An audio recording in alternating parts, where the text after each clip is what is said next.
Kain sa hapunan. Time check mga ka-livestock, 5:30 in the afternoon.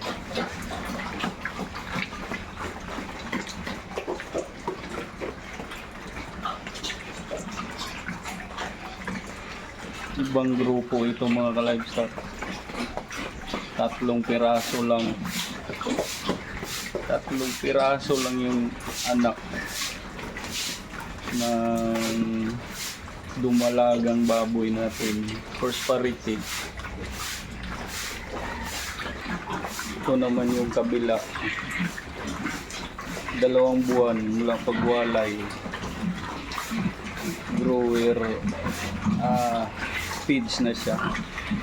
Ultra pack ka rin yung gamit natin mga ka-livestock.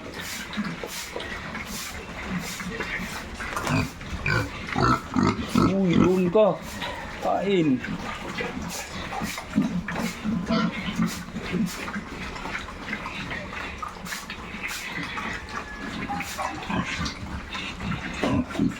Limang piraso lang.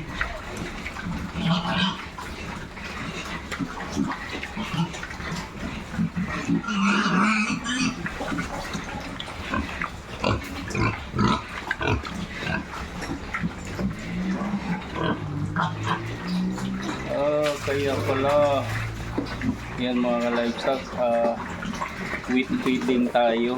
Tinutunaw natin yung feed sa timba, tapos ilalagay natin, buhos lang natin sa sahig mga livestock.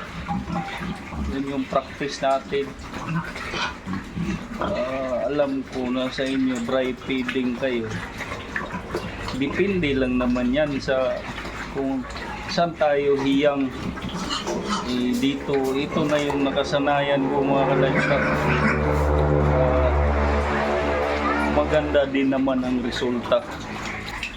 Ito din yung isang inahin natin mga livestock. Ito yung mama ng 5. Buntis na ito. 2 buwang buntis. Hopefully marami yung ianak nito. Kasi halata na yung tiyan niya na malaki.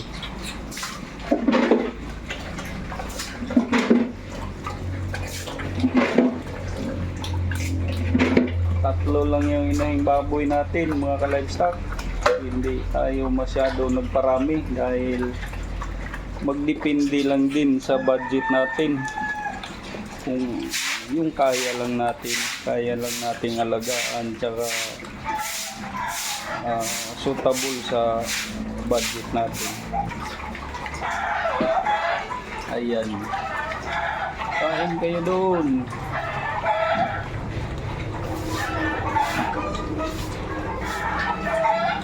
Hopefully mga ka-livestock, maganda din ang growth ng mga alaga nyo. Ito medyo maganda-ganda yung growth nila. Ayan mga ka-livestock, kukumpulan sila. Magana silang kumain pag dry feeding. Yun yung naobserbaran ko.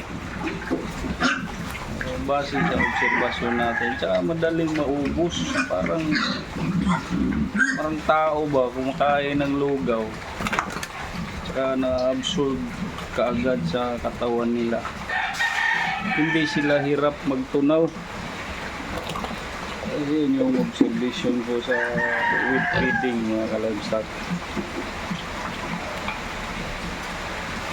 But anyways, hindi ko naman kayo inaanyaya na gagayahin tong wheat feeding na ginagawa ko. Kung ano yung nakasanayan nyo, ipagpatuloy nyo lang.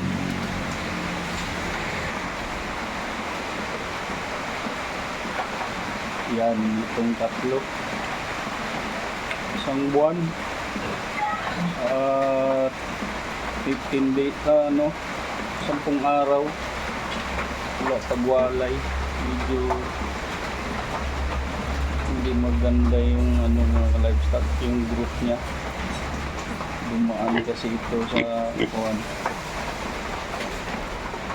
tinamaan ng piglet diarrhea.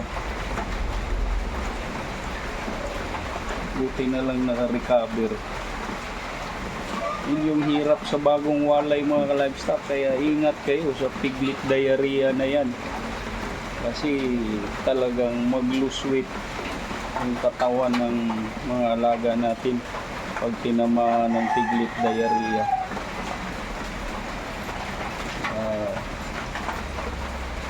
At naka-recover naman sila. Yun nga, maantala talaga yung growth. At anyways, okay pa rin dahil hindi sila nasawi. Naagapan natin. Kailangan marunong din tayo mag-medicate mga ka-livestock. Hindi tayo mag-rely sa mga technician ng feeds. Kasi marami din yung mga pinupuntahan. Hindi mapuntahan agad kung alaga natin. Kaya magsaliksik din tayo. Marami namang available sa market mga ka-livestock, sa mga breeding, ang mga gamot. Yun. At marami din naman kayong mapapanood sa social media mga ka-livestock, gaya ng YouTube, kung paano pag-administer ng mga gamot. Kaya pag-aralan din natin bilang isang farmer. Bilang isang livestock farmer, kailangan may alam din tayo sa kaunti. Ayan mga ka-livestock, talagang bumuhos na yung ulan. Maulan dito sa lugar namin. Ayan, itong unahin natin. Yan, itong 5 parang kulang yung pagkain nila, pero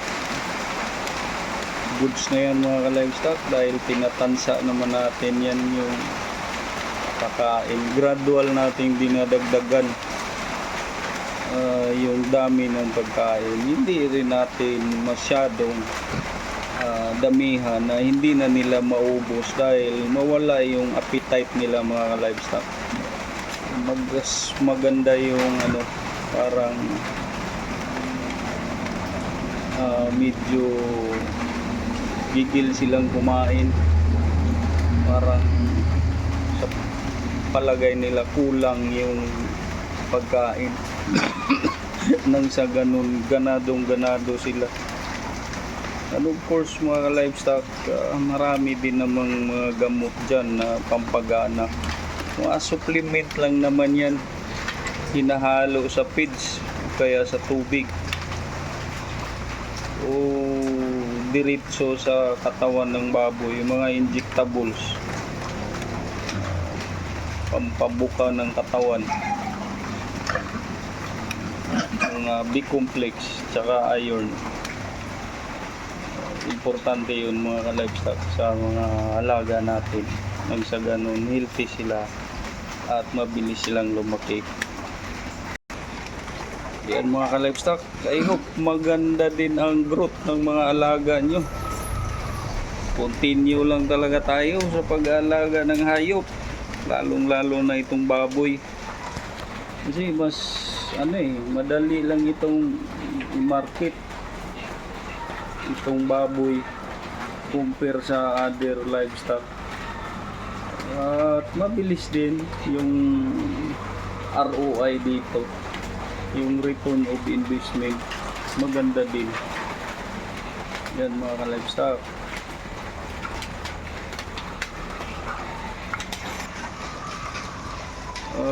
Importante lang din na i-trace talaga natin ang magandang klase na lahi. Kung nag-uumpisa pa lang kayo, dapat kumuha kayo ng mga magagandang lahi sa mga reputable na nag-breed ng baboy, nang sa ganun para hindi tayo magkamali. Itong sa akin, cross na ito, halo-halo na ito. Anyway, pang meat type lang talaga. Hindi na ito pwedeng gawing inahin kasi masyado ng cross. At ito mga ka-livestock, itong babae na to, pwede din natin itong gagawing inahin. At yung bore na gagamitin natin, kailangan alam natin na straight line nang sa ganun hindi tayo lalayo. Pag ginamitan pa ito ng terminal, naku, chop suey na mga ka-livestock ang tawag dyan. Halo-halo na, mistisuhin na. Sa Bisaya pa, Bisaya na talaga. Hindi na maganda yung kalalabasan. Hindi na uniform yung laki ng mga biik. Iba pa rin pag magandang klase yung inaalagaan natin, talagang malalaki yung mga biik at saka mabibilis lumaki. Nasa lahi lang talaga yan mga ka-livestock, ang mga magandang pundasyon. Yung mga feeds na yan, saka injectable, saka vitamin, saka supplement na yan, secondary na lang yan.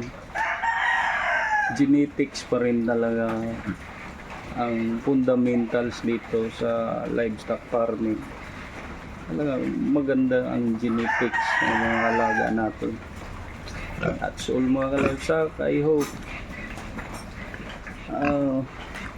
nakapagbigay ako ng dagdag kaalaman sa mga lahat ng nalalaman nyo. Happy livestock farming po sa ating lahat. Mabuhay tayong lahat na magbababoy.